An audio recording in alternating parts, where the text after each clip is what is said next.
Coming up next on the NHERITD Podcast. I'm selling hair. I'm doing hair. I'm making a shit ton of money. Like money that I didn't really even realize I was making. I was just doing it. Yeah. So to be honest, I didn't realize how much money I made until I was sent 1099 from. Oh, that's how you know you getting it in when they send them form. Yeah, like I think my first, and I was making cash, and PayPal was just introduced. I was making cash and PayPal, but on PayPal that first year that I was using it, I think they had sent me a 1099 for like $49,000, $50,000. My dad was like, "You making that kind of money?" And I was like, "I guess." And then the next one was like 100 and something. He was like, "Where is all?" I'm like, "Listen, I'm just doing my thing. I'm not even worried about it." You know what I'm saying? I'm really good at what I do. Like, I'm really good at selling. I'm really good at creating content, things of that nature. And those are the things, besides like whatever business acumen that I have, that have allowed me to sell these products. Like my creative abilities, my strategy abilities, like that's what's allowed me to. That's what's pushing it, yeah. Right. So, and going into 2020, I implemented a specific strategy. I said, this is what I'm going to do, and I'm going to stick to it. And I left my apartment and went back home. And by the end of 2020, I had hit 6 figures. Building a legacy, so watch how you step to me. You know it's inherited, ain't no comparison, stacking up guaranteed. Moving so militant, consistent and disciplined.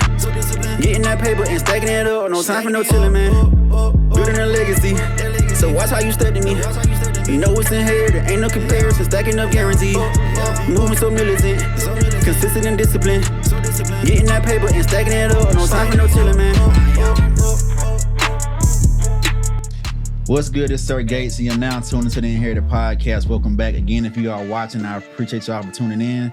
Make sure you follow the podcast at NHERITD Podcast. That is NHERITD Podcast across the board. And let's get into the interview. So today, we have a special guest in the building, creative director and brand strategist herself, Miss Diamond Spikes. We're going to get into a good interview, so let's do it. So how you doing, man? I'm good. How you doing? I'm doing great. Blessed to be here, man. All right. Yeah, I mean, I've been good. Of course, life has been lifing. Yeah. You know, we've had COVID and all types of crazy things happen. Yeah. So it's been a long time. We go way back to the Browns Mill days, elementary school, man. Good history. But so check this out. Before we get into the podcast, right? Gotta break the ice a little bit. Okay. So I'm gonna pull a card from this deck. I promise you, I don't know what it's gonna say. But we're both going to answer the question. Okay. Right? There's nothing in here that's like outlandish or crazy, so don't even got to worry about that. Right. So it's going to pull one off the top, and we're going to see what it is. Okay. What's one bad habit you're trying to get rid of? I got to go first? Oh, yeah. Oh, okay. Ladies first. One bad habit that I'm trying to get rid of. That's actually a really good question. But... one bad habit that I'm trying to get rid of is that when I am like assigned something, more so like a spiritual assignment, like I know it's something that I have to do, but there are like human things. Like obviously I'm a human and I'm not perfect at all. For sure. But there are moments where in doing the human thing that I need to do, where in the moment of trying to act, I am held back from taking the action. And that is my bad habit. Okay. We can all get better at that, doing stuff what we know we need to do and when we need to do it. I deal with that sometimes as well. It's like, you know, for a fact, this is what I should be doing, but sometimes it's just I'm not doing it right now type situation, or some things may pop up to where I can't do it or whatnot. But actually taking that action and being intentional with doing it, we all got to get better at that sometimes. You know, it's a habit. So for myself, I would have to say, I guess it is it's not a habit, but it's a thing, I guess. So it's just, say for instance, if something is not done on time for me or being late going somewhere, like how upset I would get at it is just like, I'm trying to get to a good mellow space of, it's going to be all right, this and that. But because I prioritize time so much, it's just hard to not get frustrated when you don't meet the expectations. Yeah, man, because you can't get that time back. Like once it's gone, it's gone. And it's just like, if you know for a fact, if I would have did X, Y, and Z to prepare for this, Yeah. I would have been on time. Or say if it's dealing with other people, if communicate better, things would have happened on time. But that's one of my bad habits, is trying to not get so upset when things don't go as planned. So I just gotta do 10 times better at that. But hey, time is of the essence, can't waste that. Yeah. Yeah. That's definitely a thing. Nah, for sure. So let's get into it, right? So you want to get to know Diamond, right? People who don't know you, people who do know you, they may not know a backstory or this and that. Yeah. So let's take them back to young Diamond, right? Growing up in those younger days, family, school, friends, there's trials, tribulations. So just get them a backstory of Diamond Spikes, and just from then until post 20s around there. So just how was that life for you? Okay, so obviously I grew up in Decatur. Yes, sir. Because we went to the same school. Yeah. But I moved to Georgia in 99. And actually at first I was at Cedar Grove. I was at Cedar Grove for like a year or two, or like a year and a half. But they quickly moved me out of there and put me into the magnet program. And that's how I ended up at Browns Mill. Yeah. But honestly, it was a culture shock moving to Atlanta, because where I was in Louisiana before, and before that I was in Germany. So yeah, I spent the majority of like my preschool and like toddler years in Germany. So coming back to America, it wasn't bad, but when I got to Atlanta, it was just different. I bet it was. Germany to the A. But being at Browns Mill was cool. Honestly, it was a shock just because like I talked different, and so people felt a way because I talked different, which was interesting. And also because I wasn't a big like name brand person, people would feel a way because I didn't have name brands. So that little stuff was like weird, and I'd be like, what? Like, what are y'all going through? But generally speaking, though, I really appreciated my education coming from DeKalb County and being in the magnet program. Like, they were very I ain't gonna say it was competitive, but it was definitely challenging. Yeah, for sure. And I think that's necessary, obviously, to prune your brain cells and for you to be able to grow and critically think and things like that. So I definitely appreciated all of that. Even like I went to Miller Grove. I feel sorry for you. Miller Grove Middle School. Miller Grove was definitely wild, to say the least. But even while I was there, I still had a great education. Like, all my teachers were amazing. And actually, it's funny I say that, because me and Black went to school together. Word? Yeah. So that's another East Side native? Right. So he was there too, and everybody who was at Browns Mill transplanted over to Miller Grove Middle School. So we were there, and then we all basically went to Southwest DeKalb after that. Feel bad for you again. Well, I can't say I was supposed to go to Southwest, but that's when that whole like address thing happened. So I got sent to MLK instead. But all right, I digress. they split it. they split it.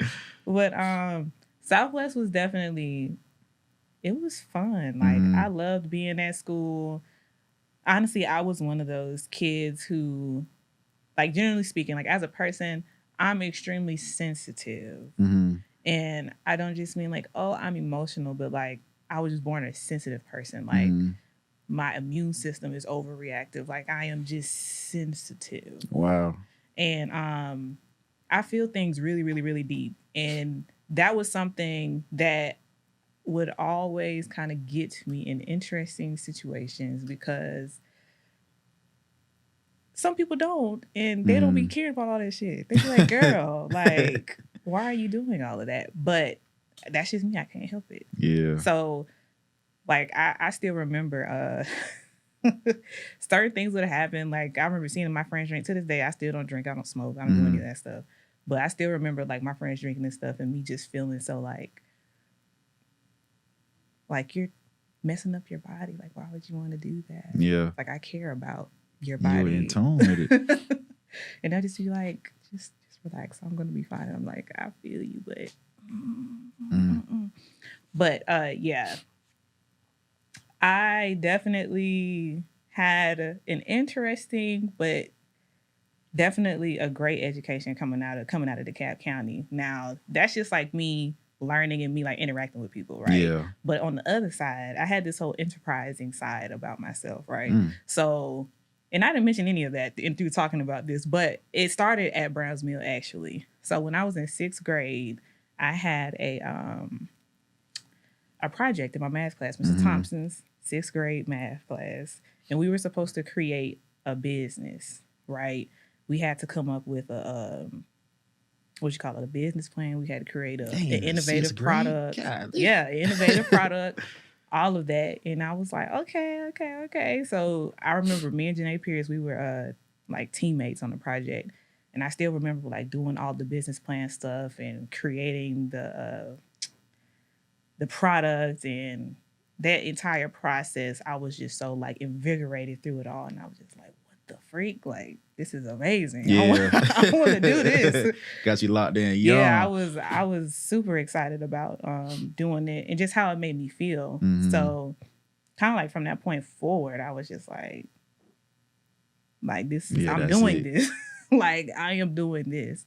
And granted, like I'm a creative and I've been a creative, but that strategic enterprising side was always there. So after that, I started doing so much stuff. I was selling freaking drawings. I was selling candy. I was selling all of that stuff. And by the time I was like 12 or 13, I started making money doing hair. Like I was braiding and stuff. And then by the time I got to Southwest, I think I got my first sewing in like 10th grade. My cousin did it. And I kind of like reverse engineered what she had did. And I was like, oh, okay, I can do this. And I started doing sewings.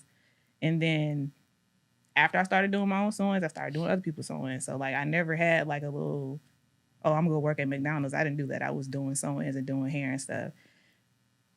And I was playing tennis. I was playing in the orchestra. Now, granted, I got in a couple relationships that threw me off real bad, but dance kind of put me back in the right direction. So I joined the dance team and I was in the band.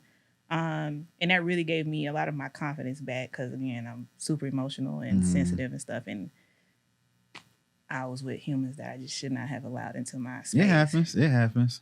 But, you know, even within that, like I'm still doing hair. You know, at this point doing makeup too because I was a dancer and I got into makeup because we had to wear makeup to perform. So I got into that then. And in the interim of that, I got introduced to a woman named Taga Johnson. Now, my dad, he was also a businessman. Like I was going to ask you that. He worked for the state, but he also had a business on the side where he was doing contract work with Amazon and the airport and all types of stuff. So I had that example, right? And I was also introduced to a woman named Taga Johnson. Now, Taga Johnson kind of flipped my mind upside down. And I was like her intern, but she was like the first woman that I had ever seen. And I was 15 at this specific point, but she was the first woman that I ever seen who, you know, she had this big house and she was selling all these products. She was the first person I ever seen doing lace wigs. Like, I didn't know what a lace wig was until I saw her. But, you know, that's 15. I'm 31 now. That was 16 years ago, about to be 17 years ago. And she was doing that then, right? So being her intern and seeing all the things that were possible, I was like, you know what? I'm doing hair and stuff right now. And that was the original reason why I was connected to her, because my godmom was like, you know what? This is what you do. I could probably connect you to the lady who does my hair. And so she ended up, right. So she ended up connecting me with her. And when I saw that, I was like, listen, I know it's possible. So, you know what I'm saying? It is what it is. And it's actually interesting because I never necessarily asked her, like, you know, how do I do this? How do I do that? I just watched. I watched everything that she did. And I just took it all in. And by the time I was getting ready to graduate from Southwest, I had a summer something, I forgot what you call it. I was at this like disease detective like camp, an internship kind of situation? Not an internship, but it was a camp. I was at a camp at the CDC, and then after the camp, I was working at the CDC as like a miscellaneous clerk. So I was there, but while I was there, I was doing research on how to sell hair and makeup. that was what I was doing while I was there. Like I did the work. The work was easy. And it was really boring. No shade to the CDC. Y'all do y'all thing. But I was miscellaneous clerk and that was boring. But I was doing my research. I figured out how to sell it.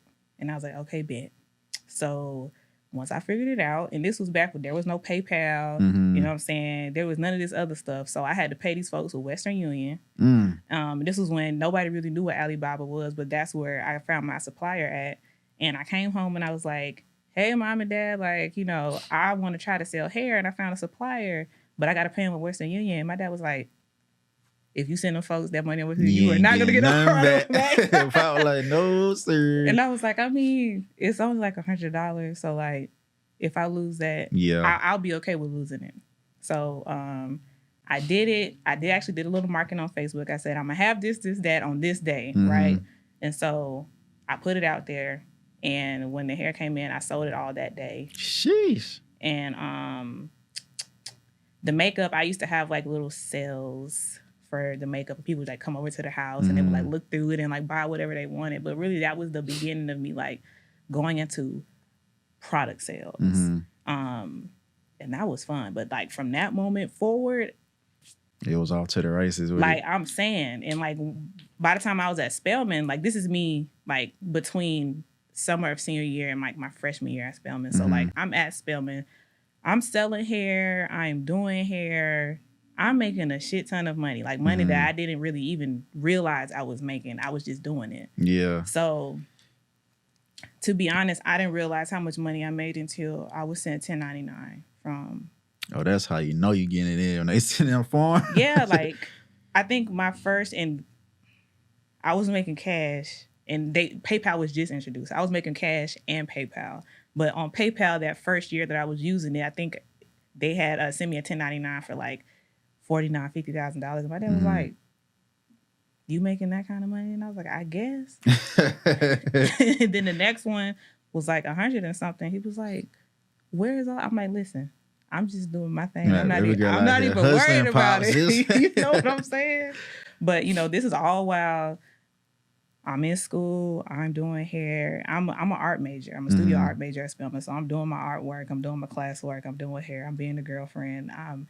To this day, when I think about that, my head hurts. Because I'm just like, I don't know how I was doing all of this You was in your groove, man. Listen, I don't have the capacity to do that anymore. But, you know, I've just kind of always been fearless in that sense where it's like, as soon as I can make the connection, as soon as I can see the pattern of how to do something, I'm on it. Like I don't need any other proof or anything like that. It's like I get it. I know how to do it. It is like I'm gonna go do it. Like I'm not worried.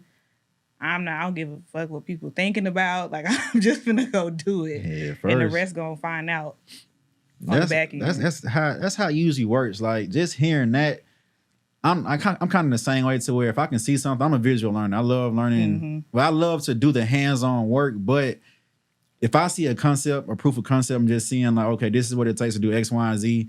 I can just dive right in. Then it's on a race to do. Go to the YouTube, do the research, figure it out on my own instead of having to wait and say, oh, I need this class, that class. It's just if you just dive right into it and get your hands dirty, sometimes it's 10 times easier to just me learning from those mistakes you may make and go back and wash, rinse, and repeat. And again, like you said earlier, reverse engineering, that's one of the keys to getting it done.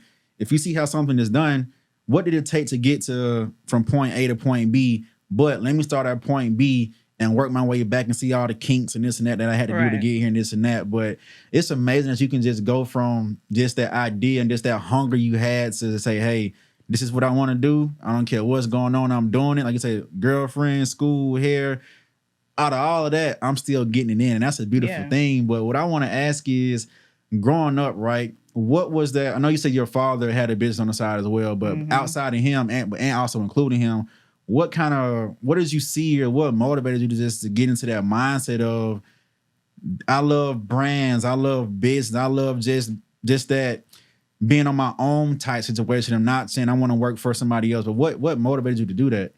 So the original motivation was that project, but it wasn't necessarily from a perspective of like, oh, I don't want to work for anybody. Mm-hmm. That is just where I felt the passion. So that is what I wanted to do.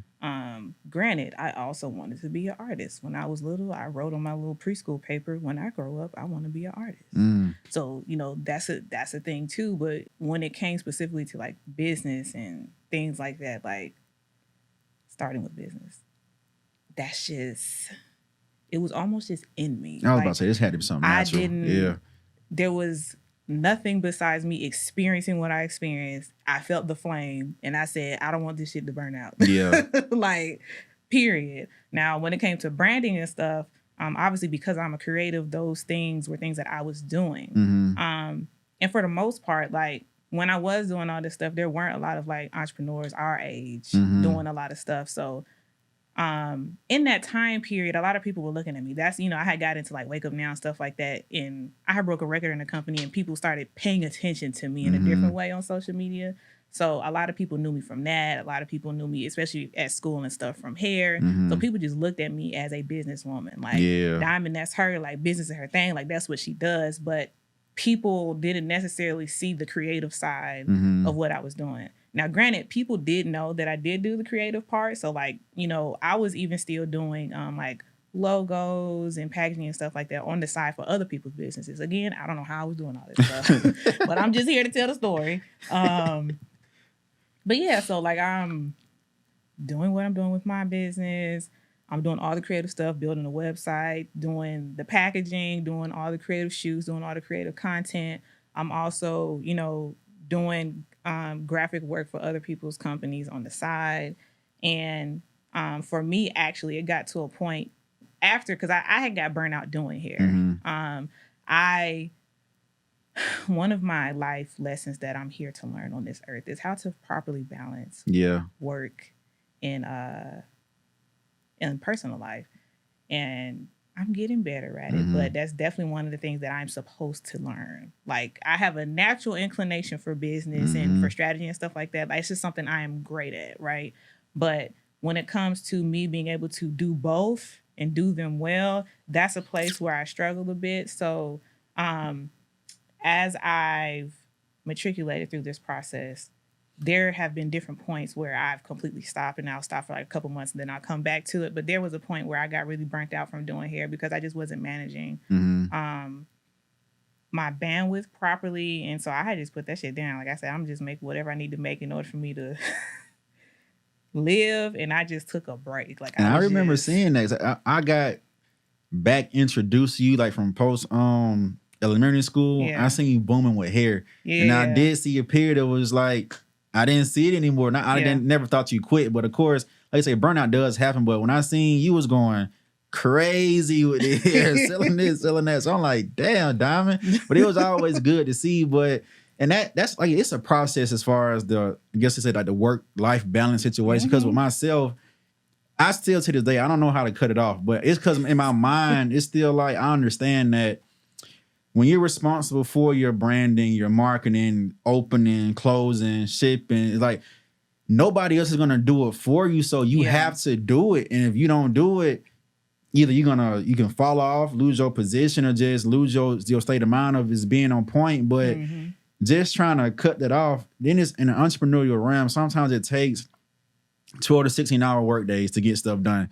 And sometimes if you manage it properly, you could do it in an 8-hour workday. But I just don't think that if you don't put that time and work in, it's gonna take just that much longer to attain a certain goal that you have for yourself. And being at top with it, what you're at the top at, nobody else is gonna do it for you. So you can get caught up in just being up all night and just trying to get some shit done. Yeah, 'cause I remember sometimes, man, when I opened that laptop from sun up, it'd be, I swear, it was one day. This how I knew I was doing too much.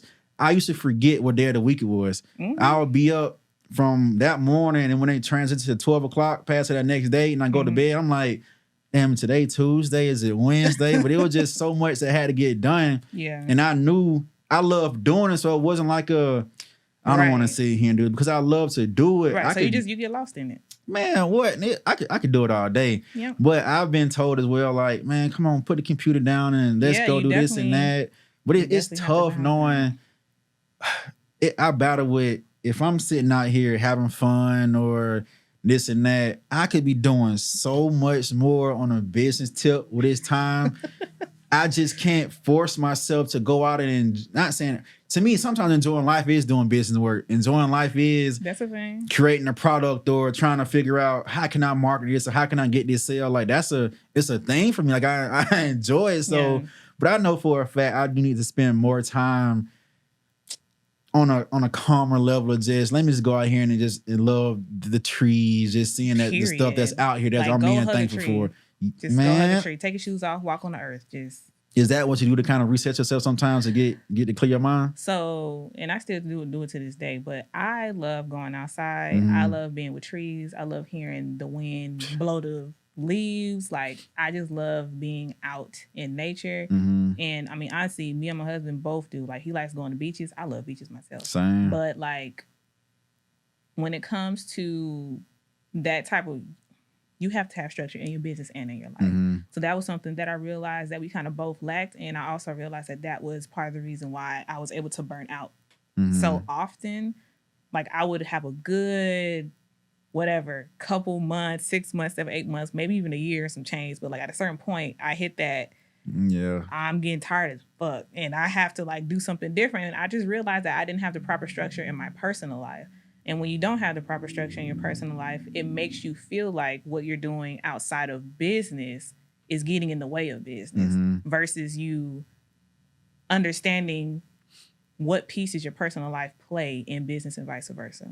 So like, if you have everything planned down to the T, like, you know, me and my husband, we would have like our vacations planned for the year. We would have our dates planned for the year. We would have at least the days and the times that we're going to do that. Or, you know, our spa days planned for the year, different things like that. And even time that we're putting aside to be with family so that when it comes time to do that, we don't feel like we're being pulled away from something else. It's there. Like, we already know we're supposed to work from this time to this time and we're supposed to do this on this day with these people. So ain't nothing to be upset about. Ain't nothing to feel the way about. Easier. Yeah. Right. So just making sure that the structure is in your personal life, just like it's in business.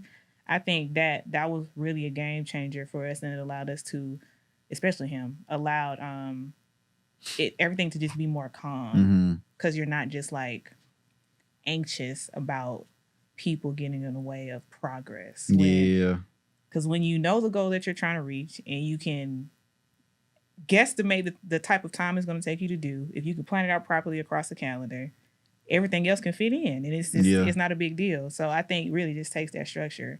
But in going back and talking about the break that I took, I really needed it. Like, I took time to really get myself in order, take care of myself better, you know, broke up with an ex. Like, it was just a lot of good stuff happening at that moment in time. But in addition to all those different things, I think like maybe a couple of years later, like maybe a year and a half, I made the decision to go full time as a creative entrepreneur. And I really said, you know, I'm just going to put to the side this hair company again, but I'm going to do it for another company. Because at the end of the day, I'm just like, you know, I'm really good at what I do. Like, I'm really good at selling. I'm really good at creating content, things of that nature. And those are the things besides like whatever business acumen that I have that have allowed me to sell these products. Like, my creative abilities, my strategy abilities, like that's what's allowed me to. That's what's pushing it. Right. So I wanted to do that full time for other businesses. And I made a decision like at the end of 2019 to do that. And then going into 2020, I implemented a specific strategy. I said, this is what I'm going to do and I'm going to stick to it. And I left my apartment and went back home. And by the end of 2020, I had hit 6 figures. It was on and popping, baby. And that was the beginning of DS Creative Design Studio. Yeah, I want to get into that too. Before I do that, I'm gonna ask you something. So I'll say growing up, what was the first brand that caught your eye? Like, what was your favorite brand? Oh my God. That you fell in love with? I don't know. Or what's your favorite one to today then? Damn, that's a hard question because I just like brands, period. Like, that's a really hard question. Well, just pick one. It doesn't have to be your favorite. What is one brand that you like out of the many you do like? What's one you like and why? Like, what do you like about it that catches your eye and you love about their brand and their strategy? All right, so I'm gonna say Apple. I'm Good an one, Apple good girl. one. I've had Team Apple Apple. products. I've had Apple products since not the inception, but since they started selling iPhones, iPods, I done had every single iPhone except for maybe like the past 5 years. I haven't gotten every single one. Yeah. But like I've been an Apple girl for over a decade, and I love their products. But when it comes to their branding, like they're top tier when it comes to it because they stay true to who they are. So like in talking about Apple, I can actually bring up Samsung. I don't care for Samsung like that. Like they're cool. They have cool appliances and stuff like that and phones, I guess. But the thing with Apple versus like a Samsung is that Apple understands what it means to really connect with their audience. They understand that in order to be able to really sell the products that they have, they're going to have to center the user in their messaging, center the user in their content, and really tell a story about the user where their products are helping the user get to whatever goal that it is that they're trying to get to. So, they do that as well as they hit on your emotions. Like they do a lot of different cool things that allow you to be able to really connect with the brand. Like, and like, obviously I know that Apple doesn't have like the most tech savvy products in the world, but I don't care about that. And they know that that's not necessarily the most important thing in the world. Like, because in my mind, their value prop is not that they're the most tech savvy. Like that's what Samsung is trying to. Samsung wants to be the most tech savvy, or we got the most whatever they call. I'm gonna say effects, but that's not the word. I understand. Yeah, effects, attributes, right? Just stuff that come with our products. Right. Yeah, I got like you. We got the most. We've been able to do this. Our phone folds and have this. Right. I don't care about none of that. Exactly. So I think it's just about really being able to connect with the customer and them really knowing who their customer is. They know their customer don't care about that. That's why they don't give a fuck. Like Samsung and Android users, like they always want to go to bat about stuff. And it's like, y'all care about that. We don't care about that. Facts, we want to be able man. to do what we need to do seamlessly, I was easily. just about, that's the biggest thing for me with Apple. Apple is seamless. Like, and again, just the AirDrop is different. Man, what? Just even without, I see Apple commercials, but the main time I see this like Apple content is if I'm tuning into a keynote or going on their website trying to shop and I see the displays. But it's just like in the business realm, I'm that user. So the fact that I can go to my computer on a Mac or a MacBook, create my own creation and not have to download it, email it, re-download it, then upload it to I can just seamlessly airdrop it to my device and upload it to the platform I want to upload it to. Like that's very important to me. Yeah. It's just they don't have so much going on in their backend in their iOS system. It's just seamless. This is what I need, this and there. Everything with them is just so, it's not plain Jane, but it's like, I mean, it is plain Jane though. Yeah, and this is the crazy part. It's just it's the simplicity of it. Yes, and that's what I love about Apple. It's just I don't get brain clutter using their products, right. And the branding is on point. Just the grades, the slick grades and stuff. It just matches. Right. It's a premium product, and it's a premium brand, and they put it out that way. With messaging, it's that way. Like you talk about the keynotes and stuff. They always have these keynote talks. They always are having different big conventions and stuff where you're able to see their new products, and they're talking about the different developments that they have with like when they came out with like the M2 chip and all that stuff like that. All that stuff was like super cool. And like it's dope to see them continuously evolve what they're doing as a company. And I like that. But at the end of the day, as a user, I just appreciate what the products are and how they integrate into my life. I don't care about all that extra stuff. Don't need it. With Apple, it always feels genuine because they know their user. Yep. 100%. Down to the T. They know where the world is going at that. This is a creative world now. Like the digital age is here and already taking over, and they pander to that. Even with like they prioritize the camera in their phone, knowing what are we doing all day every day. taking photos and videos and wanting to upload it. Like, so we're gonna prioritize the camera, the seamlessness, some of the apps we integrate to be cross-platform. So like I said, they're on point with connecting with their target audience. So, but having said that, what do you think is like, how can, say if somebody had a brand, they're starting a business, right? What tips can you give them to say, this is how you should connect to your community, your avatar? What should they do to make sure they're building that community up and being able to get their messaging across to their end user? So they're going to have to sit down and do some strategy work. So they need to figure out exactly who they are. Not saying like you don't know who you are as a person, but like you really have to know as a brand, right, who you are. You have to know like what your values are, what your beliefs are, and you have to know like what you are standing for, so that by the time it comes time for you to put something out into the world, it's consistent. Your messaging is consistent because those things inform your messaging. They inform how you communicate, whether that's, communication with the visuals or with the graphics or with you or whatever, with words, with text. It's all around what you're able to concretely and succinctly say, like, this is who I am, this is what I stand for, this is what I do, and this is who I do it for. You put it in your messaging, you make sure that everything that you post is in alignment with that. And it allows you to be able to connect with other people who are in alignment with that. So if you're not doing that, you're probably gonna be all over the place. And, your friends probably will follow you. But in order to really be able to connect with other people who may not know who you are, but who, fuck with what you're about, you have to consistently put out that message, and you have to be consistent with the message, whatever that message is, whatever the underlying theme is of the message, and about what you stand for as an individual or as a, personal brand. That's just something that you have to do consistently. That doesn't mean you have to do it every day, but you have to do it consistently for whatever that means to you. Understood. So how, I'm pretty sure I write this a lot. So when it comes down to when you're putting out your brand message and trying to connect to your audience, can you speak on the fact of how important just the act of storytelling is to... Oh, 100%. 100%. To get to it? So storytelling is really important. And I like to say at the end of the day, like, we're all human beings. And what we're doing is that not only like mirrors how we develop relationships in like real life, but it is a form of developing a relationship.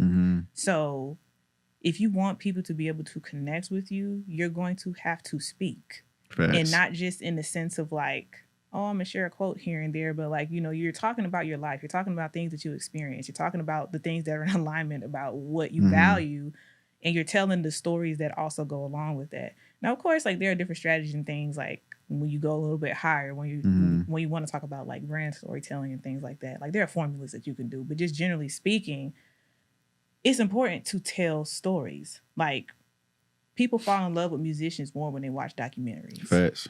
And that's because there's a story being told about that person that you didn't know before.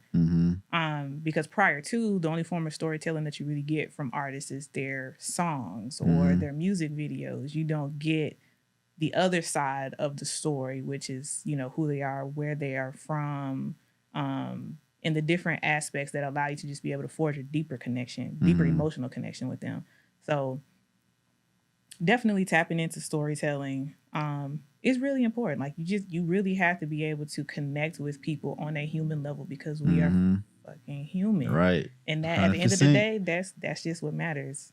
100%. It's like you say, the fact that we're humans, we have emotions, right? And think about if you can touch somebody's, oh man, this feels good. Now, just like what for instance, like Nike, they know for a fact 99% of us, if we care about ourselves, we want to get in shape and have good health. Yeah. They're hitting that emotional nerve of, I care about my life. I care about my well-being. So when I come and put on this Nike check and then go to the... That's what you're thinking about. That's what you feel. Yeah. When I go to the gym, I'm like, shit, I'm in this Nike fit. I'm in here working out.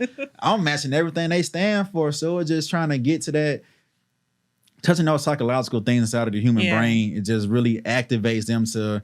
Okay, now I'm paired with you guys. You guys care. Well, some brands, they don't care about you, but just in that instance, you care about me and what I got going on.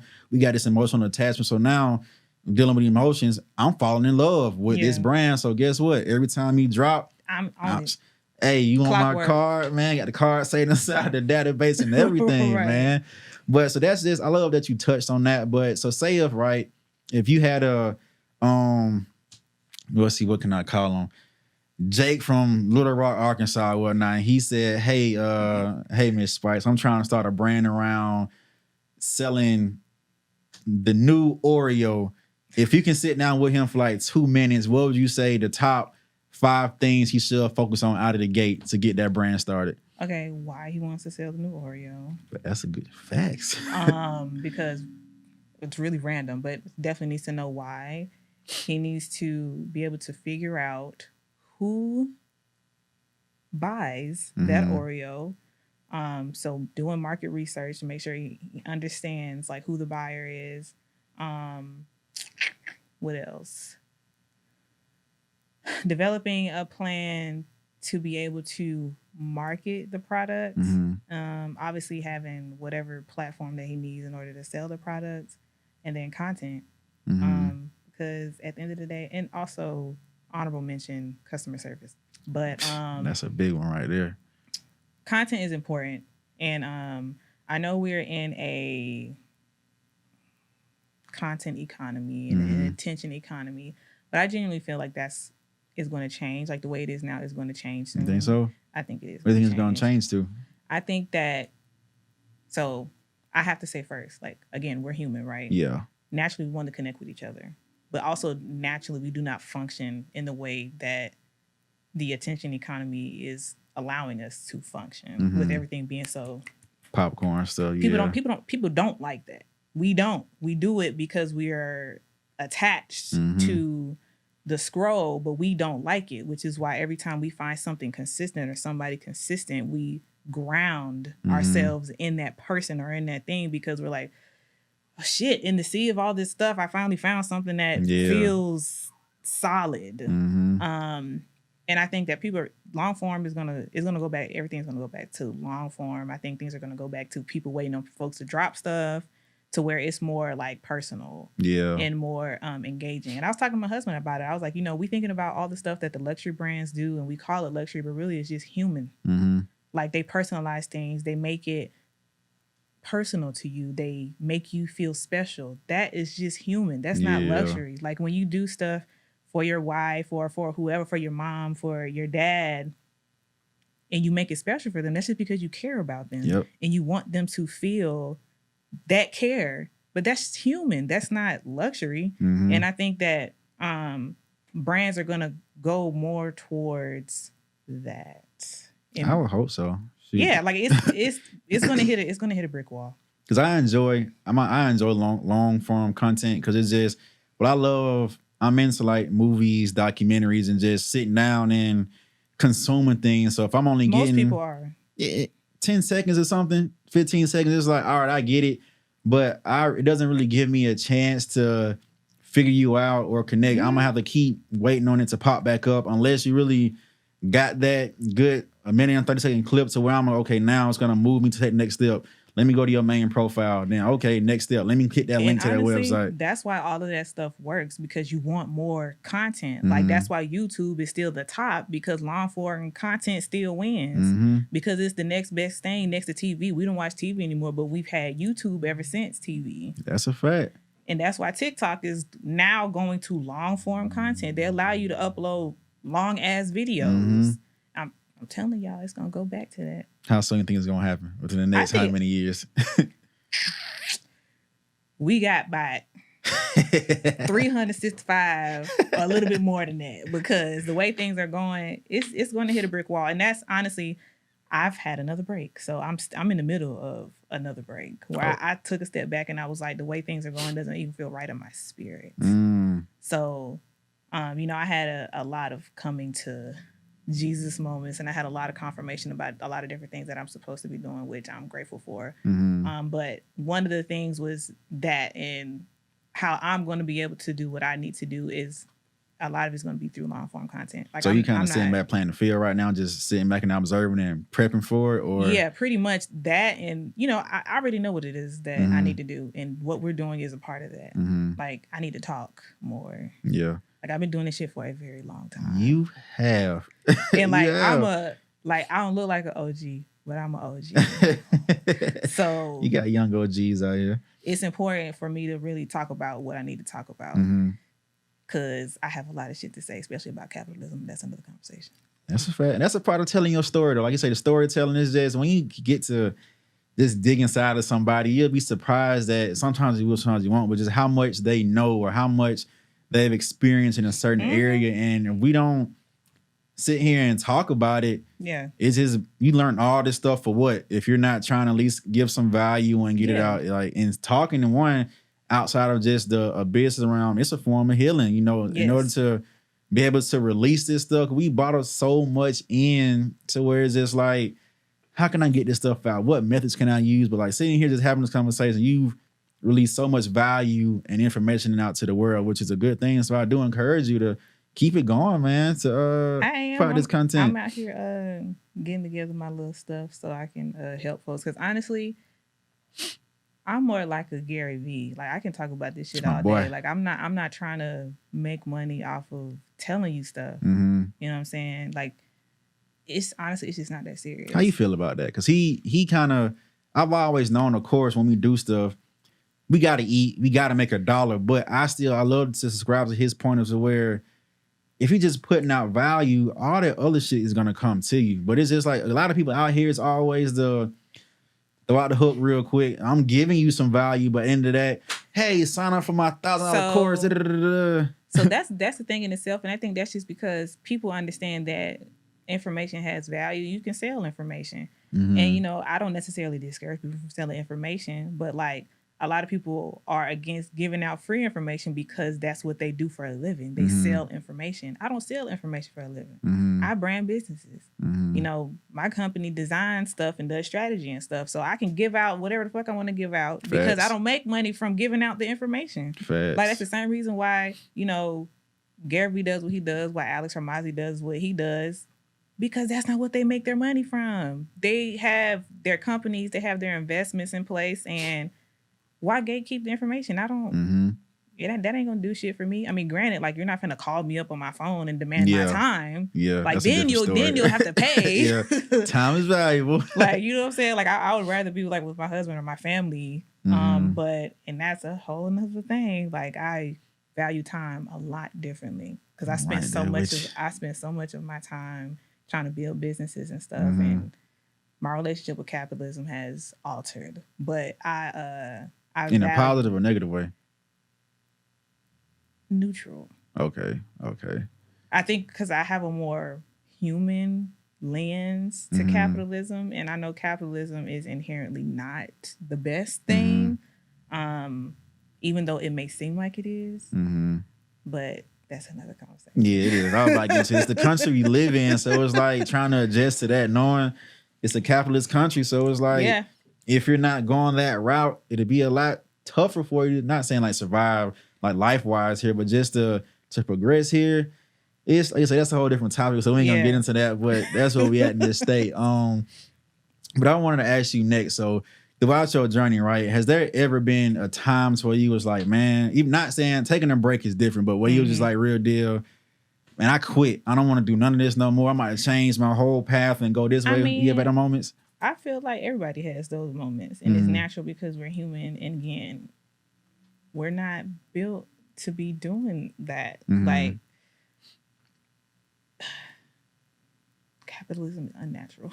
Like, that's just what it is. Like, we're not supposed to be doing all of this shit all the time. So naturally, you're going to have those moments where you're like, fuck that shit. I ain't doing it. I don't give a fuck. Like, naturally, you're going to do that because this shit is fucking bananas. Like, you literally have to be a fucking crackhead. A crackhead for entrepreneurship to really, like, push through it. In my mind, like, I've come to understand that I don't have to do it in a specific way. That there are certain things that I can do to do what I'm trying to do. So, you know, I'm not worried about all the burnout and all the, you got to work so hard. Like, I think because capitalism has that endlessness, like you can go as far as you can, that people push that, but That you don't hustle have culture. you don't have to do that. Yeah. You can make $100,000 in your business if it makes sense, and if you're able to get the right amount of profit, you can stop there, take that money, and go do something else. Like, but we're taught, and we bite so much into the endlessness of what you can do in one of your businesses that you don't even consider the fact that you can cap what you're doing in this business and just go take your money and do something else. Facts. So a lot of people do start a business with the whole mindset of, I'm starting this, but I already have an exit strategy to where I'm not trying to take this to the top. I just want to start it, pop it off, make X amount of profit and revenue or whatnot, and then, hey, I'm selling to the highest bidder and taking that. Either I'm right off to the sunset or put that money into something else. Yeah, my purpose or a lifelong thing I want to do to give back. So that's actually dope. But another thing as well, how did you come about? Well, no, before that, what are some of the brands you work with as far as branding and marketing? Okay, so my favorites. So there's a brand called Barbella Co. It's a vegan nail care brand, super dope brand. Donata Skin Food. It is exactly what it is. It's a holistic, natural skincare brand. They're based out in Miami. They're super dope. Hoop Mob. Hoop Mob is an accessories brand. All of these are Black owned, Black women owned brands. That's dope. I've worked with them. I've had a partnership with Amazon's Buy with Prime program, and I've worked with a couple of brands through that program. I've done webinars for their Black Business Accelerator. You know, just out here doing shit. That's dope. You saying that so the Black Business Accelerator was through that Amazon platform? Yeah, so Amazon has a Black Business Accelerator. And we came on, they brought us on to do some branding, marketing, and like content workshops for the Black Business Accelerator participants. And then they brought us on again to do additional ones for everybody, for all of their merchants, so that they can have like, you know, references for all that stuff. That's dope. So what I was going to ask you is, how do you get into starting the idea of, I want to start my own studio space and my own content space and just getting that round? So what was that process like for you, that thought process, and how did you make it come to fruition? So with stuff like that, you really need to plan stuff out. Sometimes, like, you know, you get excited and you just like go and do something. Yeah. But you really got to plan stuff out. Preferably use somebody else's money to do it. Or, yeah, I mean, that is somebody else's money. So yeah, preferably use somebody else's money to do it. But if you're wanting to go and like create a studio or, you know, a content space, definitely do your research on, you know, what content spaces people actually want, what content spaces people are using, understanding like, you know, pricing strategies and what makes the most sense for the type of space that you have, for the area that you're in or that you want to have it in. You know, really putting together like a marketing plan, again, going and doing more market research, looking at what the other spaces who are similar to yours, what they're doing, what that content looks like, you know, what works in your niche as far as content spaces are concerned, you know, and put something together and be able to roll stuff out. Because at the end of the day, again, this is going to go back to consistency. You just got to be consistent with trying to put that stuff out. And also, you really want to make sure that you have your back end set up really well. So all the automation you need in place in regards to like booking, have somebody come clean, you know, giving people access, want to make sure that all that stuff is good, customer service, you know, having somebody who's available to answer questions. All of that stuff is really important. Even down to like the core, whether or not you want to have like a period space to where it's like, you know, something from the 70s or the 50s, or where you want to have like an organic modern space like mine, where it's like, you know, really high end and, you know, you have all the really nice different furniture in there, or if you want more of like a blank canvas, or if you want something that's more so like a selfie museum where you have a whole bunch of different sets, like you really just have to know what it is exactly that you're trying to do and be able to like set everything up around that. But you want to do all of that first. Is that something you always wanted to do? Was open a space of that nature, or it just came about one day? I've always wanted to do that. I'm a content person. Like, Yeah. I love creating content. And honestly, that just comes from me being a creative. Like, when it comes to me expressing myself, I don't ever feel like there are enough words to be able to truly express how I feel or what I want to show. So showing it is the best thing that I can do. Yeah. So, having a space that one, I can create content in, and that two, other people can create content in it and pay me for it. Like, I'm all for that. And that wasn't something that I necessarily wanted to grow to the moon, but it's something that I wanted to have. Yeah. And be able to use and allow other people to use as well to, do whatever they're doing, whether they're an influencer or they have, For sure. their own business, and honestly, we get, like in our space, we get a lot of music videos. We've had, interestingly enough, we've had a lot of and we definitely had a lot of influencers. We had a lot of famous people come up in there and do stuff. That's good, man. Yeah, it's cool. I like it. I think it's just the appeal of our space. Yeah. Like, it has a specific appeal, so specific people come in there. But it's just the brightness and stuff too. That's Like very 90% attractive. of the people are well-known people. That's good. I'm happy that you did that. So real quick, I want to touch on a mental tip, right? What are your tips or tactics to depress from depression, anxieties? I'm pretty sure sometimes that's one of the ones. What is your process like to relieve yourself from that stuff? Whether it's meditation, prayer, this and that. How do you overcome certain mental battles as far as being an entrepreneur and knowing you got to use your brain a lot in what you do? Like, your brain is constantly going. So what does that look like for you? So one, it takes you being cognizant. Like, you have to pay attention to yourself. Because a lot of times, I feel like that's just how it happens. Like, it sneaks up on you because you're so into the work that you're not paying attention to yourself. But you have to pay attention to yourself, know the signs. You got to be able to get your ass up from the desk, go outside, look at some trees, like walk a little bit. Those things definitely help. Because honestly, a lot of it comes from cabin fever, like just being in one space, consistently in that same space. I think switching it up every once in a while, like go work somewhere else, like allow your brain to develop new pathways so that you can not just feel so repetitive. Like, and granted, you may not consciously feel like what you're doing is just repetitive, but that's something that subconsciously can just be building up. You just got to kind of be paying attention to like different cues that your body may be giving you about that. But definitely get your ass up, go outside, eat something healthy. Facts. That is going to contribute to you feeling better. Don't eat no junk. Like, I know a lot of times people want to eat what they want because in that moment they think it helps them feel better, but a lot of times this junky ass food does nothing but make it worse. It adds on to your high cortisol levels and you'll be more stressed out. Like, nobody has time for that. So I hear that's attached to stress though. When people eat certain things, I think it was like a lady said, like, for instance, if somebody is always saying, I want some ice to chew on, like some of that stuff is connected to a past trauma in your life to where something may have happened and you went and did that in that moment as a child. So now as an adult, like people have people have different types of coping mechanisms, things that are comforting to them, but it doesn't mean that it's necessarily healthy. Yeah. Like, those are things that helped you survive in those moments. But when you know better, you do better. And so, you gotta just get your ass up.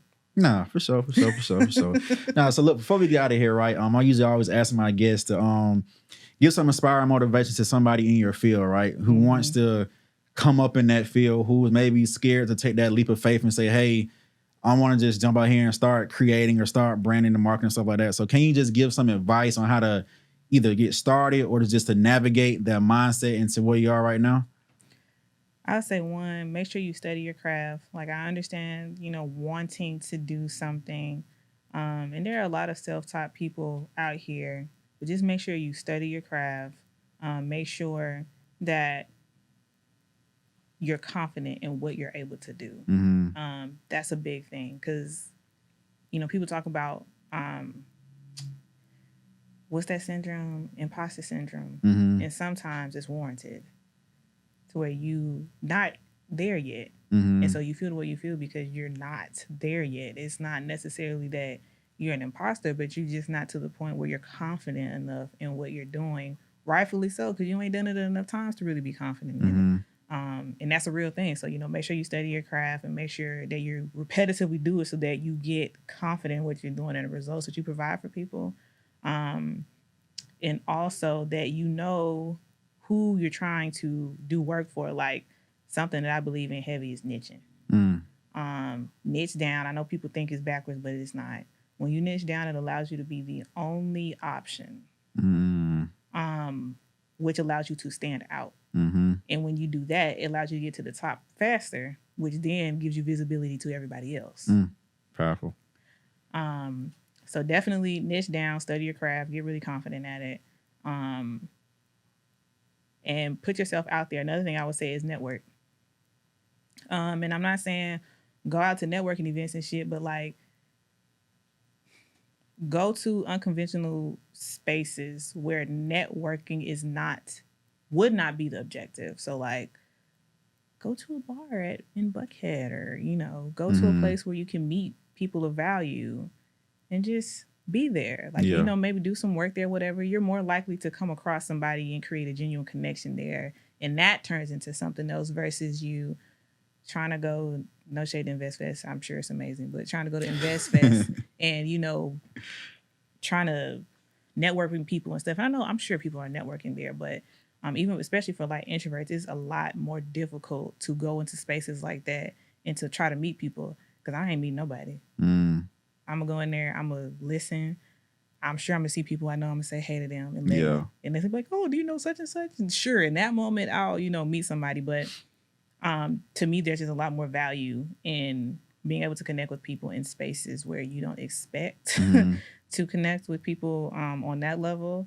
And also, go to your local commerce places. Like, I know we young and we don't be thinking about stuff like that, but a lot of the people who have been in business for a long time, they go to those places, and those are places to really take advantage of.